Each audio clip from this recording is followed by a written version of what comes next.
আরামবাগ থানার অন্তর্গত মায়াপুর ব্যবসায়ী সমিতির সর্বজনীন দুর্গোৎসব ৫৭তম বৎসরে পদার্পণ করল।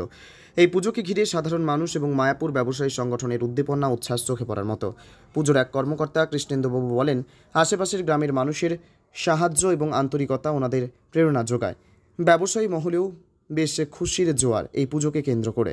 পুজোকে ঘিরে বসেছে জমজমাট মেলা, ফুচকা, রোল, চাউমিন, পাঁশকুড়ার বিখ্যাত চপ এবং হরেক রকম বিনোদনের সম্ভার। এই পুজো মণ্ডপের মধ্যে আছে অস্থায়ী হুগলি রুরাল পুলিশের সহায়তা কেন্দ্র। মানুষের নিরাপত্তা সুনিশ্চিত করতে হুগলি রুরাল পুলিশ যেভাবে এই শারদোৎসবে নিজের পরিবার ভুলে নিজেদের কর্তব্যে অটুট, ওনাদের এবং ওনাদের পরিবারের জন্য ক্রাইম প্রেস বেঙ্গল নিউজের পক্ষ থেকে শুভ শারদীয়ার শুভেচ্ছা জানাই আমরা। মানুষের আবেগ ও ভালোবাসার দুর্গোৎসব, মায়াপুর ব্যবসায়ী সর্বজনীন দুর্গোৎসব। আরামবাগ থানার অন্তর্গত মায়াপুর থেকে সন্দীপ পালের report, crime press Bengal news. Mayapur কি সার্বজনীন পুজো? মায়াপুর সার্বজনীন পুজো, ৫৭ বছরের পুজো এবছর মায়াপুর সার্বজনীন দুর্গা উৎসব পুজো কমিটি। এটা কি মূলত ব্যবসাদারদের নিয়ে এই পুজোটা হয়?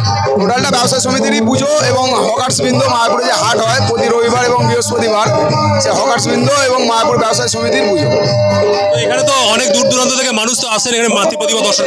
হ্যাঁ, অনেক দূর থেকেই মানুষ আসে এখানে এবং এটা এখানে একটা ঐতিহ্যবাহী পুজো আর কি, অনেক পুরনো পুজো। এই পুজো উপলক্ষে কি কি অনুষ্ঠানের আয়োজন করেন আপনারা?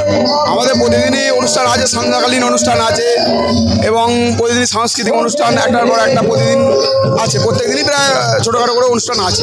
মানে মায়াপুরের ব্যবসাদাররা সকলেই এখানে অংশগ্রহণ করেন। মায়াপুরের ব্যবসাদারদের নিয়ে পুজো এবং মায়াপুরের আশপাশের গ্রাম সমস্ত গ্রামবাসী এবং ব্যবসাদাররা সহযোগিতা দিয়ে পুজোটা হয়। আর আপনার পরিচয়? আমি মায়াপুর দুর্গা উৎসব পুজো কমিটির সম্পাদক কৃষ্ণেন্দু সাঁতরা।